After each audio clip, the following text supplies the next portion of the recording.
Kasus gagal ginjal akut misterius pada anak di Indonesia telah memakan korban jiwa.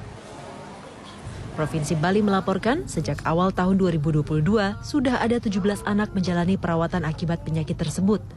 11 anak diantaranya meninggal dunia. Rata-rata pasien berusia 1 hingga 17 tahun.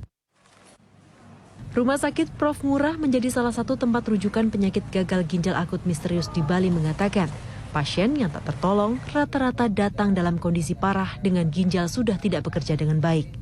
Kalau sampai di sini di pusat rujukan kita di Bali yang bisa cuci darah tidak segera sampai ya, itu udah terminal, itu dampaknya bisa berat ya sampai ke meninggal.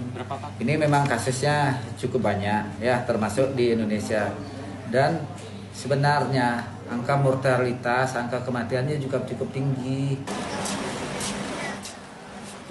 Rumah sakit Prof. Ngurah masih melakukan perawatan terhadap 6 pasien anak lainnya.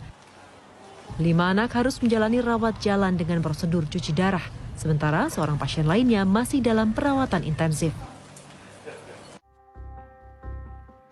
Sementara itu, tak hanya di Bali, kematian anak akibat gagal ginjal akut misterius juga telah terjadi di ibu kota.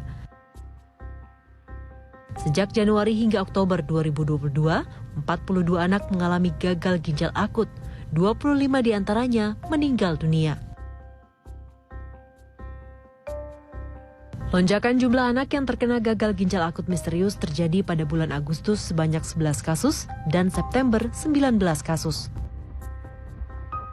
Hingga kini penyebab penyakit gagal ginjal akut masih menjadi misteri. Oleh karena itu, orang tua diminta waspada dan kenali gejalanya. Seperti batuk pilek, demam, infeksi saluran pernafasan akut, infeksi saluran cerna, hingga tanda-tanda buang air kecil pada anak berkurang drastis, atau bahkan tidak buang air kecil sama sekali.